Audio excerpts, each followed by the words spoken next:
स्वागत है आप सभी का tech study ITI YouTube channel पर। फिटर ट्रेड थ्योरी के CBT एग्जामिनेशन क्वेश्चंस की सीरीज में आज हम लोग करेंगे पार्ट 7, जो कि आपके सेकेंड ईयर निमी क्वेश्चंस हैं।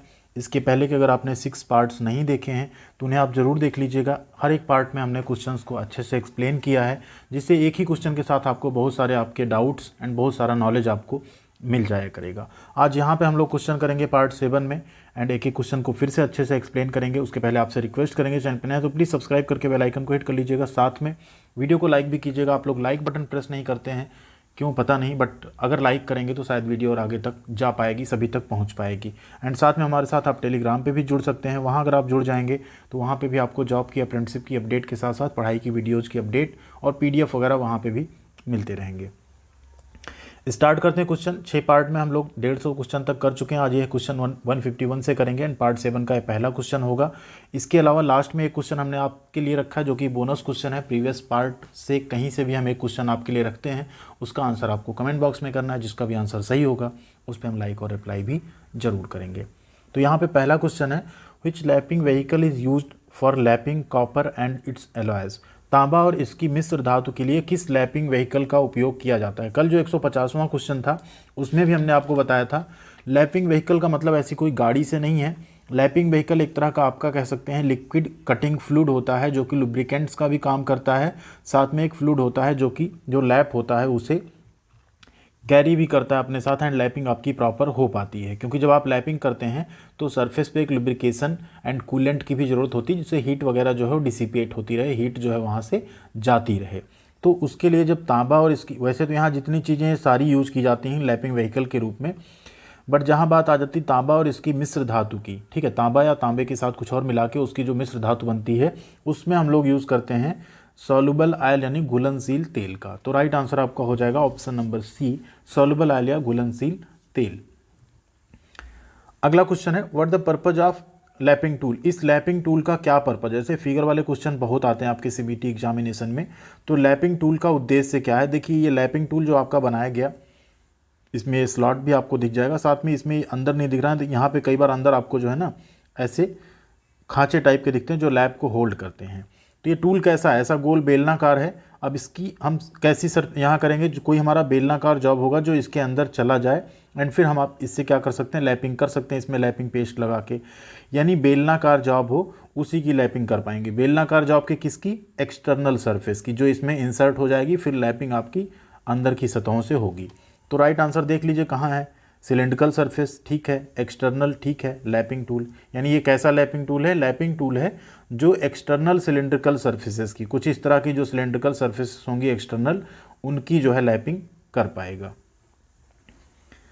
अगला क्वेश्चन है, what the temperature that change of structure to austenite starts at 723 degree in heat treatment process.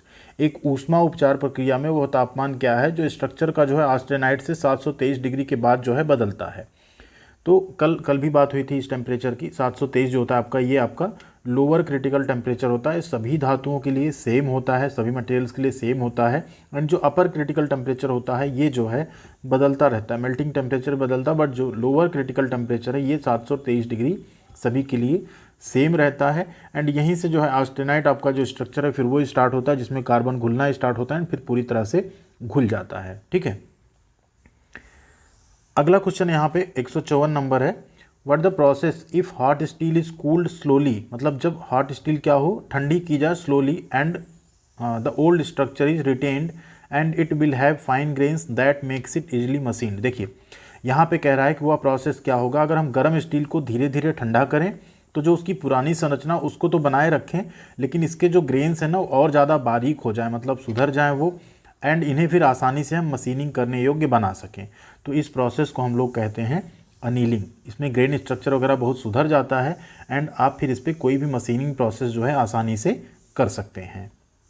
तो राइट आंसर हो गया आपका एनीलिंग। अगला क्वेश्चन है 155 नंबर यहाँ पे, what the name if hot steel cooled rapidly to form a new structure.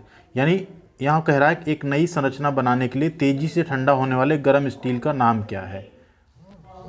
तो question कह रहा है यहाँ पे कि ऐसे हॉट स्टील जिसे हम क्या करें, रैपिडली कूल करें एक नया स्ट्रक्चर बनाने के लिए, तो इसमें क्या होता है, जब स्टील को आप धीरे धीरे कूल कर रहे हो, ठीक है, क्या करें, एक बार हीट हो गया, धीरे धीरे कूल कर रहे हैं, तो ऑस्टेनाइट तो आपका रहता है, लेकिन अगर आप उसे रैपिडली कूल कर दें तो उस केस में जो नया स्ट्रक्चर फॉर्म होता है रैपिडली कूल करने पे, वो होता है आपका मार्टेनसाइट, जो कि क्या होता है, ऑस्टेनाइट से ज़्यादा हार्ड रहता है। ऑस्टेनाइट एक तरह का उतना हार्ड नहीं रहेगा, लेकिन यहाँ जो मार्टेनसाइट इसका स्टील बनेगा, ये आपका हार्ड स्ट्रक्चर होगा स्टील का। तो राइट आंसर आपका ऑप्शन नंबर सी, मार्टेनसाइट। अगला क्वेश्चन है, what the process to add cutting ability and wear resistance on steel. काटने की क्षमता को अगर हम जोड़ना हो स्टील पे एंड घिसने का प्रतिरोध भी जोड़ना हो तो कौन सी प्रक्रिया करनी होगी। तो यहाँ पे आपका राइट आंसर हो जाता है हार्डनिंग। कोई मटेरियल किसी को तभी काट पाएगा जब वो उससे ज़्यादा हार्ड होगा, और वो घिसने का प्रतिरोध भी किसी चीज़ से तभी कर पाएगा जब उसकी सरफेस या वो हार्ड होगा। तो हार्डनिंग एक ऐसा प्रोसेस है जो मटेरियल को हार्ड कर देता है, एंड आप सभी को पता है कि एक हार्ड मटेरियल किसी सॉफ्ट मटेरियल को काट सकता है। तो राइट आंसर क्या है आपका, हार्डनिंग।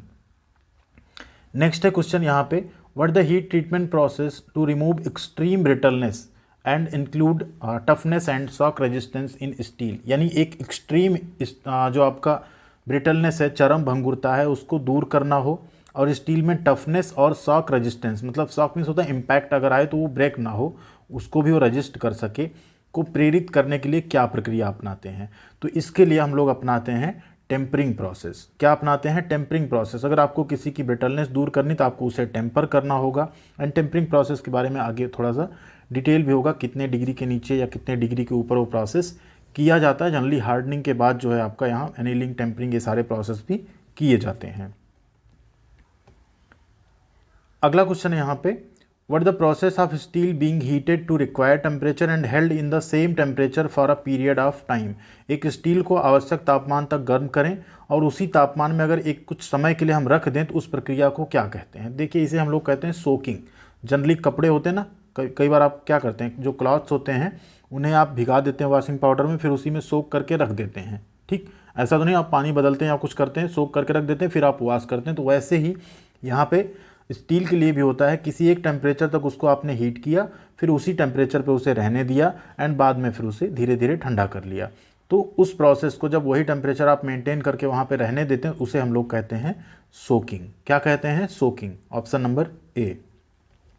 क्वेंचिंग आपका यहाँ पे ठंडा करना होता है, हीटिंग मतलब गर्म करना होता है, हार्डनिंग मतलब हार्डनिंग प्रोसेस होता है। अगला क्वेश्चन देखिए, आ ही गया यहाँ पे, what the purpose of brine solution water oil and air used in heat treatment process. एक ऊष्मा उपचार प्रक्रिया में उपयोग किए जाने वाला ब्राइन सॉल्यूशन, पानी, तेल और हवा का पर्पज क्या होता है, उद्देश्य क्या होता है। तो ये आपके क्वेंचिंग मीडिया होते हैं। क्या होते हैं, क्वेंचिंग मीडिया होते हैं। किसी मटेरियल की क्वेंचिंग के लिए, स्टील की क्वेंचिंग के लिए प्रयोग किए जाते हैं। इसमें जो ब्राइन सॉल्यूशन है ये रैपिड क्वेंचिंग होती है, मतलब इससे तेज़ी से आप ठंडा करते हैं किसी चीज़ को। एंड आपका जो ऑयल एंड एयर होता है, ठीक है, ये आपका थोड़ा सा मध्यम गति से ठंडा करते हैं। बट वाटर आपका इजीली अवेलेबल होता है, बाकी चीज़ें थोड़ा सा आपके लिए टफ हो सकती हैं। हवा की क्वेंचिंग भी आपकी आसानी से हो सकती है। तो क्या होता है, ये सब क्वेंचिंग मीडिया है आपके, किसी मटेरियल को ठंडा करने में प्रयोग किए जाते हैं हीट ट्रीटमेंट प्रोसेस में। अगला क्वेश्चन यहाँ पे, what quenching media is used for special alloy steel. एक विशेष मिश्र धातु स्टील के लिए कौन सा क्वेंचिंग मीडिया जो है उसका उपयोग किया जाएगा। ब्राइन सॉल्यूशन का, वाटर यानी पानी का, ऑयल यानी तेल का, या कोल्ड एयर यानी ठंडी हवा का। तो यहाँ पे आपका राइट आंसर हो जाता है कोल्ड एयर का। देखिए, स्पेशल मिश्र धातु के लिए कोल्ड एयर, ठीक है, एंड कोई ऐसी मिश्र धातु है आपकी तो उसके लिए हम यहाँ पे ऑयल भी यूज़ कर सकते हैं। ठीक, पानी इजली अवेलेबल होता है यहाँ पे, एंड जहाँ जल्दी ठंडा करना है वहाँ पे क्या यूज़ करते हैं, वहाँ पे यूज़ कर लेते हैं ब्राइन सॉल्यूशन। तो यहाँ पे स्पेशल जो मिश्र धातु होगी उसके लिए ठंडी हवा, मिश्र धातु सिर्फ है तो वहाँ पे ऑयल यानी तेल का भी यूज कर सकते हैं क्वेंचिंग मीडिया के रूप में। अगला क्वेश्चन है 161 number, what the heat treatment process of reheating the hardened steel to a temperature below 400 degree Celsius followed by cooling. यानी 400 डिग्री सेल्सियस से नीचे के तापमान पर कठोरीकृत स्टील को पुनः गर्म करके फिर ठंडा करने के लिए किया गया जो ऊष्मा उपचार प्रक्रिया है उसका नाम क्या है। तो यहाँ पे इसी प्रोसेस को हम लोग कहते हैं टेम्परिंग प्रोसेस। 400 डिग्री सेल्सियस से नीचे के तापमान पे क्या करते हैं, कठोरीकृत, पहले हार्डनिंग हो जाती है, जैसे अभी बात हुई थी ना, हार्डनिंग के बाद ही आपका ये सारा प्रोसेस यहाँ पे किया जा रहा है। तो कोई कठोरीकृत स्टील है, हार्डन्ड स्टील है, उसको 400 से नीचे के तापमान पे हम फिर क्या करते हैं, गर्म करके फिर ठंडा करते हैं, उसी को हम लोग बोलते हैं टेम्परिंग प्रोसेस जिसमें हम ब्रिटलनेस हो गई आपकी, चीमड़पन हो गया, इन सब क्वालिटी को क्या करते हैं, इम्प्रूव करते हैं। अगला क्वेश्चन है यहाँ पे, what the advantage of annealing. Annealing का फ़ायदा क्या है, एनीलिंग प्रोसेस जो है हीट ट्रीटमेंट का, इसका फ़ायदा क्या है। तो एनीलिंग से हम लोग क्या करते हैं, जो इंटरनल स्ट्रेस होता है, आंतरिक स्ट्रेस होता है, उसे हम लोग क्या कर देते हैं, दूर कर देते हैं। To relieve the internal stress, annealing process यहाँ पे हीट ट्रीटमेंट में किया जाता है। अगला क्वेश्चन है 163 number, what the process of removing the internal defects of steel component. Steel के घटकों का जो आंतरिक दोष है उसे दूर करने की प्रक्रिया क्या होती है। एनीलिंग यानी स्टील की एनीलिंग करेंगे, नॉर्मलाइजिंग, हार्डनिंग या टेम्परिंग। तो यहाँ पे आपका राइट आंसर है ऑप्शन नंबर बी, नॉर्मलाइजिंग। जो भी इंटरनल डिफेक्ट है, इंटरनल स्ट्रेस है स्टील कंपोनेंट्स का, उसे दूर करने के लिए नॉर्मलाइजिंग प्रोसेस किया जाता है। उसे नॉर्मल करने के लिए आप कह सकते हैं, स्टील को नॉर्मल करने के लिए नॉर्मलाइजिंग प्रोसेस किया जाता है, जिसका मतलब हम प्रॉपर नॉर्मल यूज़ कर सकें, नॉर्मल मशीनिंग प्रोसेस और बाकी चीज़ों में। अगला क्वेश्चन है 164 नंबर, व्हिच की is used for transmitting light torque. Light मतलब यहाँ रोशनी लिख दिया गया, लाइट मतलब यहाँ पे हल्का टार्क, ठीक है, मतलब कम टार्क को संचारित करने के लिए किस की का प्रयोग किया जाता है। तो कम टार्क जहाँ संचारित करना हो वहाँ पे हम लोग यूज़ करते हैं सैडल की का। देखिए मेजरली दो की होती है आपकी, एक होती है आपकी शंख की और एक होता है आपका सैडल की, ठीक है। तो लाइट ड्यूटी में सैडल की, हैवी में शंख की, ये तीनों जो है ना, ये शंख की के एक पार्ट है। जैसे आपका मान लीजिए एक शाफ्ट होता है, ये आपका हब हो गया, सेम इधर एक शाफ्ट है, एक ये आपका हब है। तो जो शंख की लगती है ना, वो शाफ्ट और हब दोनों में लगती है, तो यहाँ पे ज़्यादा हैवी आप टार्क जो है ट्रांसमिट कर सकते हैं। वो चाहे वुडरफ की हो, फेदर की हो या जिब हेड की हो, दोनों में खांचे कटे होंगे, दोनों में मिक्स होकर इस तरह लगेगी। लेकिन उसी जहाँ सैडल की क्या करते हैं, सैडल की दो होती है, एक हॉलो सैडल की होती है जिसमें ऐसे ही खांचा बना होता है, ठीक है, इस पे फिट हो जाती है, सिर्फ शाफ्ट में कोई स्लॉट नहीं होता है। या एक फ्लैट सैडल की होती है, इसमें शाफ्ट कोई थोड़ा सा ऐसे फ्लैट करके उसी के ऊपर रखी रहती, खांचा कोई अंदर का इसमें नहीं बना होता। तो इसलिए यहाँ पे लाइट टॉर्क जो है हम ट्रांसमिट कर सकते हैं, कम टार्क जो है ट्रांसमिट कर सकते हैं, कम आघूर्ण, ठीक है। तो यहाँ पे सैडल की हो गया लाइट ड्यूटी ट्रांसमिशन के लिए, बाकी ये सब किसके लिए हैं, हैवी ट्रांसमिशन के लिए, ठीक है। अगला क्वेश्चन 165 यहाँ पे, how the mechanical property of steel like strength, toughness, ductility are affected. यानी स्टील के यांत्रिक गुण जैसे कि स्ट्रेंथ हो गया, उसकी मजबूती, चीमड़पन हो गया या डक्टिलिटी हो गया, वो कैसे प्रभावित होते हैं, किस चीज़ से प्रभावित होते हैं। टेम्परिंग से प्रभावित होते हैं, हार्डनिंग से, एनीलिंग से या नॉर्मलाइजिंग से। तो यहाँ पे आपका राइट आंसर है बाई हार्डनिंग। उसकी स्ट्रेंथ, टफनेस और डक्टिलिटी, डक्टिलिटी मतलब होता है किसी स्टील के वायर को आप तार के रूप में खींच सकें, या किसी स्टील को आप तार के रूप में लंबा खींचते जाएं बिना टूटे, उसे बोलते हैं क्या, डक्टिलिटी। तो अगर उसको आप ज़्यादा हार्ड कर देंगे तो वो टूट जाएगा, फिर आप उसे नहीं खींच पाएंगे ज़्यादा, वो थोड़ा ब्रिटल हो जाएगा, डक्टाइल नहीं रह जाएगा। सेम स्ट्रेंथ और टफनेस के साथ भी होगा। तो हार्डनिंग के द्वारा ये तीनों चीज़ें आपकी क्या होती हैं, प्रभावित होती हैं। अगला क्वेश्चन है यहाँ पे, which bearing material has poor thermal conductivity. किस बियरिंग की जो ऊष्मीय चालकता है, थर्मल कंडक्टिविटी है, वो कम होती है। तो यहाँ पे आपका राइट आंसर है लैमिनेटेड फेनोलिक्स। एक तरह का ये आपका सिंथेटिक मटेरियल रहता है, लैमिनेटेड फेनोलिक्स जो है, इसकी ऊष्मीय चालकता है वो इन सभी से कम होती है, मतलब इसमें सबसे कम इसी की होती है। बाकी जो नायलॉन हो गया, टेफ्लॉन हो गया, ये सब आपकी सेल्फ लुब्रिकेटेड बियरिंग होती हैं, ठीक है। इनकी भी बियरिंग्स बनाए जाते हैं, इनके भी बियरिंग मटेरियल होते हैं। अगला क्वेश्चन है 167 number, what the purpose of deep group type of ball races provided in the ball bearing. एक बॉल बियरिंग में प्रदान किए गए गहरे ग्रुप्स वाले जो बॉल रेसेस होते हैं, उनका उद्देश्य क्या है। तो बॉल बियरिंग आप सबने देखे होंगे, एक इनर रेस होता है, एक आउटर रेस होता है, and inner race outer race के बीच में क्या होती हैं, बॉल्स लगी होती हैं। उसके लिए ना इसमें जो इनर रेस होता है, आउटर रेस में ग्रुप बनाए जाते हैं, गहरे ग्रुप बनाए गए हैं अगर, तो उसका पर्पज वही पूछ रहा है। देखिए ऐसे बॉल है, ऐसा लोड आ रहा है तब तक तो ठीक है, लेकिन मान लीजिए लोड कोई इस साइड से अगर गया, एक्सियल लोड गया, किसी शाफ्ट पे लगी है बियरिंग, एंड इधर से लोड गया, तो बॉल क्या होगी, बाहर जा सकती है, बाहर सरक सकती, बियरिंग आपकी फेल हो सकती है। तो उसी को झेलने के लिए क्या करते हैं, यहाँ पे ग्रुप्स बना देते हैं कुछ इस तरह से। आपको यहाँ फिगर हम दिखा देते हैं, ये है आपकी बॉल बियरिंग्स, ये आउटर रेस, ये इनर रेस, ये बीच में बॉल्स। अगर यहाँ पे ग्रुप नहीं होते तो जो रेडियल लोड है, रेडियल लोड को तो चलिए शाफ्ट पे हैंडल कर रहा है, लेकिन साथ में शाफ्ट रोटेट हो रही है, एंड इस पर मान लीजिए कुछ इस तरह का लोड आता है शाफ्ट के समांतर एक्सिस पे, जिसे हम थ्रस्ट बोलते हैं, एक्सियल थ्रस्ट बोलते हैं। तो उस केस में क्या होगा, हो सकता है बॉल्स क्या हों, या ये रेस इधर भाग जाए और बॉल्स बाहर आ जाएं। तो इन्हें होल्ड करने के लिए हमें क्या करना होता है, जो इसके होते हैं खांचे, उसमें रेसेस में गहरे ग्रुप काट देते हैं, जिससे एक्सियल लोड, एक्सियल थ्रस्ट को भी ये ले पाता है, टू विदस्टैंड एक्सियल थ्रस्ट, अक्षीय थ्रस्ट का सामना करने के लिए। अगला क्वेश्चन है, why the double row roller bearing is used. जो डबल रो रोलर बियरिंग है, देखिए रोलर बियरिंग में क्या होता है, बॉल के जहाँ ऐसे रोलर्स होते हैं, रोलर स्ट्रेट भी होते हैं, कई बार टेपर रोलर बियरिंग भी होती हैं, ठीक है, जिनमें रोलर्स क्या होते हैं, टेपर रहते हैं। तो ये सभी बियरिंग हैवी रेडियल लोड के लिए होती है, मतलब इनके ऊपर चाहे जितना लोड बने उनको ये अच्छे से हैंडल कर सकती हैं। तो अगर डबल रो है तो इसका मतलब और ज़्यादा हैवी रेडियल लोड ले पाएगी। तो राइट आंसर क्या हो गया आपका, to take heavy radial load. यहाँ पे हम लोग डबल रो रोलर बियरिंग का यूज़ करते हैं कुछ इस तरह से। अगर ये सिंगल रहे तो ये सिंगल रो रोलर बियरिंग, ये 2 लाइन में रोलर बने हैं तो ये डबल रो रोलर बियरिंग, और ज़्यादा हैवी लोड आप यहाँ पे ले सकते हैं। अगला क्वेश्चन है, why the melting point of bearing material should be lower than that of the shaft. क्यों एक बियरिंग मटेरियल का जो गलनांक है वो शाफ्ट के गलनांक की तुलना में कम होना चाहिए। देखिए बियरिंग आपका शाफ्ट के ऊपर लगा है, किसी रीजन से बियरिंग कंटिन्यू चल रहा है एंड उसमें हीट जनरेट शुरू हुई लुब्रिकेशन फेलियर की वजह से, किसी भी वजह से, तो बियरिंग मटेरियल हमेशा सॉफ्ट मटेरियल जो रहता है उससे गलनांक उसका कम इसलिए रखते हैं कि बियरिंग मटेरियल पहले आपका पिघल जाए, बियरिंग पहले आपकी पिघल के सीज हो जाए, जाम हो जाए, बट साफ्ट आपका ना डैमेज हो। क्योंकि मान लीजिए आपका ये साफ्ट है, ठीक है, एक बड़ा सा साफ्ट है, अब ये सी बात है कॉस्टली होगा, इसके ऊपर ये आपकी लगी हैं बियरिंग्स, क्या लगी हैं, बियरिंग्स लगी हैं। तो बियरिंग आपके लिए बदलना आसान होगा, बियरिंग फेल कर गई, बियरिंग सीज कर गई, आप इसको किस तरह निकाल देंगे, यहाँ पे घिस करके, ग्राइंड करके, जो भी करके आप फिर से इस पर लगा सकते हैं। लेकिन पूरा साफ्ट अगर आपका पहले पिघल गया, बियरिंग खड़ी रह गई आपकी, तो फिर आप यहाँ पे ज़्यादा खर्च में पड़ जाएंगे।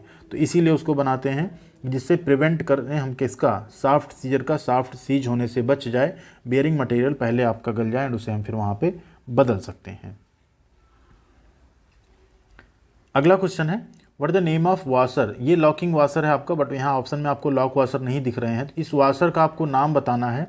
तो जनरली जो वाशर होते हैं अगर उसमें इस तरह से जैसे यहाँ दिख रहे हैं ना, ऐसे ऐसे बाहर अगर ग्रुप कटे हैं तो ये इसको हम लोग बोलते हैं एक्सटर्नल, एंड अंदर कटे तो इंटरनल बोलते हैं, बट यहाँ दोनों में कटे हैं तो इसे हम लोग बोलते हैं internal and external lock washer या internal and external washer. Right answer क्या हो गया आपका, option number C. Question number 171 है, which alloying metal bearing can work at higher temperature and higher load carrying capacity। उच्च तापमान और उच्च भार वाहन क्षमता पर कौन सा मिश्र धातु बियरिंग जो है कार्य कर सकता है। 4 ऑप्शन हैं आपके, cast iron, white metal, copper lead alloy या कैडमियम बेस्ड एलॉय। तो देखिए हैवी मतलब हाई टेम्परेचर पे और ज़्यादा लोड लेके जो मिश्र धातु बियरिंग होती है, जनरली एल्युमिनियम बेस्ड एलॉय या कैडमियम बेस्ड एलॉय वाली जो बियरिंग होती हैं वो यहाँ पे इस चीज़ को कैरी कर सकती हैं, मतलब ज़्यादा तापमान और ज़्यादा भार दोनों को झेल सकती हैं, उस पर काम कर सकती हैं। अगला क्वेश्चन है यहाँ पे, what the method of metal coating. इस मेटल कोटिंग मेथड का आपको नाम बताना है, देख के शायद आप आंसर यहाँ पे समझ गए होंगे।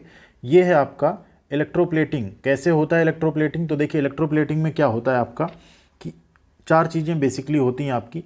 एक तो आपका एनोड बनाते हैं जिसे आप, ठीक है, एक होता है आपका कैथोड, दूसरा आपकी होनी चाहिए डीसी पावर, एंड तीसरा ये होना चाहिए आपके पास एक घोल होना चाहिए, NaCl का जनरली घोल है, ठीक है, एक घोल रहता है।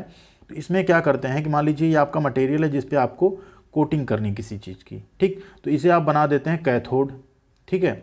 देन यहाँ दोनों तरफ एनोड की आपकी प्लेट लटकी हुई है और यहाँ पे एक सोर्स से आप इसे जोड़ देते हैं, डीसी सोर्स से इस विलेन के बीच में। जैसे आप इसमें करंट प्रवाहित करना शुरू करते हैं, लो वोल्टेज हाई करंट, आपका यहाँ से जो है एनोड से मटेरियल निकल के इसके ऊपर कोटिंग हो जाती है आपकी, ठीक है, इसी को हम लोग बोलते हैं इलेक्ट्रोप्लेटिंग। 173 नंबर क्वेश्चन है, which metal is used in electroplating to the metal surface to resist corrosion for long period and to retain high polish। लंबे समय तक जंग ना लगने देना और हाई पॉलिश यानी उच्च पॉलिश को बनाए रखने के लिए धातु की सतह की इलेक्ट्रोप्लेटिंग में किस धातु का उपयोग किया जाता है। तो देखिए लंबे समय तक जंग ना लगने में निकल भी हो सकता है, क्रोमियम भी हो सकता है, ठीक है, और हाई पॉलिश ये दोनों हैं, लेकिन इसमें क्रोमियम जो है ज़्यादा आपका कारगर साबित होता है, इसमें ज़्यादा जंग प्रतिरोधी होता है एंड इसकी पॉलिश भी अच्छी रहती है। जनरली आप जो स्टेनलेस स्टील देखते हैं उस पर जो कोटिंग हुई रहती है वो निकिल एंड क्रोमियम या क्रोमियम की आप कह सकते हैं, क्रोम स्टील होता है वो। आप उस पर देखते हैं ना, उसे इसीलिए स्टेनलेस स्टील कहते हैं ना, उस पर दाग लगता है ना उस पर जंग लगता है, एंड उसकी पॉलिश आप देखते हैं रगड़ के भी आप उसे नहीं छुड़ा सकते। आपने स्टील के बर्तन अपने घरों में देखे होंगे, ठीक है। तो क्या हो गया आपका राइट आंसर, क्रोमियम। अगला क्वेश्चन है यहाँ पे, which metal protects corrosion resistant and does not crack or peel off due to temperature variation on coating. यहाँ पे बहुत अच्छा क्वेश्चन है ये, कौन सी धातु ऐसी है जो संक्षारण प्रतिरोधी भी है, कोरोजन रेजिस्टेंट भी है, साथ में कोटिंग पे तापमान भिन्नता के कारण दरार या छीलने जैसा कोई ऐसा इरर यानी दोष नहीं आता है। तो ये होता है आपका जिंक। जनरली जो गैल्वनाइजेशन प्रोसेस होता है ना, जब जिंक की परत चढ़ाते हैं किसी स्टील पे, तो ये क्या होता है ना, एक मान लीजिए ऐसा डिप है, मतलब एक ऐसा कुछ आपका खुला हुआ पिट टाइप का, इसमें जिंक एकदम पिघली हुई अवस्था में है, इसमें आपने किसी चीज़ को डुबाया और बाहर निकाल लिया, इसके ऊपर कोटिंग आपकी हो गई डिप कोटिंग टाइप की, ठीक है। इसी को बोलते हैं गैल्वनाइजेशन प्रोसेस भी बोलते हैं, स्टील के ऊपर जस्ते की परत चढ़ाना। तो ये स्टील जैसे ठंडी प्लेट भी है, इसमें आप अगर डुबा दे रहे हैं और इसके ऊपर कोटिंग चढ़ गई तो टेम्परेचर डिफरेंस जो भी है ना, उसका यहाँ पे कोई फ़र्क नहीं आता, उसकी वजह से क्रैक्स आ जाएं या कुछ आ जाए, बहुत अच्छी आपकी जिंक की कोटिंग जो है हो जाती है। अगला question 175 number, which corrosion resistant metal is used in chemical plant and food processing. रासायनिक संयंत्र और खाद्य प्रोसेसिंग में किस संक्षारण प्रतिरोधी धातु का उपयोग किया जाता है। तो उसी की अभी हम लोग बात कर रहे थे, स्टेनलेस स्टील की। फूड प्रोसेसिंग में सबसे ज़्यादा इसका प्रयोग करते हैं क्योंकि इसमें ना जंग लगता है, संक्षारण प्रतिरोधी भी होती, प्लस इससे आपका कोई जो आप इसमें प्रोसेस कर रहे हैं उस पर कोई आपका दोष भी नहीं आता है किसी तरह का, इसलिए स्टेनलेस स्टील का प्रयोग फूड प्रोसेसिंग इंडस्ट्रीज़ में, केमिकल प्लांट में, इन सब में बहुत ज़्यादा किया जाता है। तो ये हो गए आपके टोटल 175 क्वेश्चन। अब बारी आती है आपके बोनस क्वेश्चन की, जिसका आंसर आप सभी को करना है कमेंट बॉक्स में। क्वेश्चन है, which abrasive is use for lapping dies and gauges. कौन सा आप घर्षक जो है डाई और गेज की लैपिंग के लिए उपयोग किया जाता है। 4 ऑप्शन है आपके, boron carbide, silicon carbide, diamond या एल्यूमिनियम ऑक्साइड। जो भी राइट आंसर आप लोग कमेंट में जरूर लिखिएगा, जिसका भी आंसर सही होगा उस पर हम लाइक और रिप्लाई भी करेंगे। साथ में वीडियो कैसी लगी बताइएगा, वीडियो को लाइक और शेयर भी कीजिएगा। चैनल पे सब्सक्राइब अभी भी नहीं किया है तो प्लीज़ कर लीजिएगा, आपको पढ़ाई के साथ साथ जॉब और अप्रेंटिस की अपडेट भी यहाँ मिलती रहेगी। थैंक यू वेरी मच, ख्याल रखिएगा अपना, मिलते हैं अगली अपडेट्स के साथ।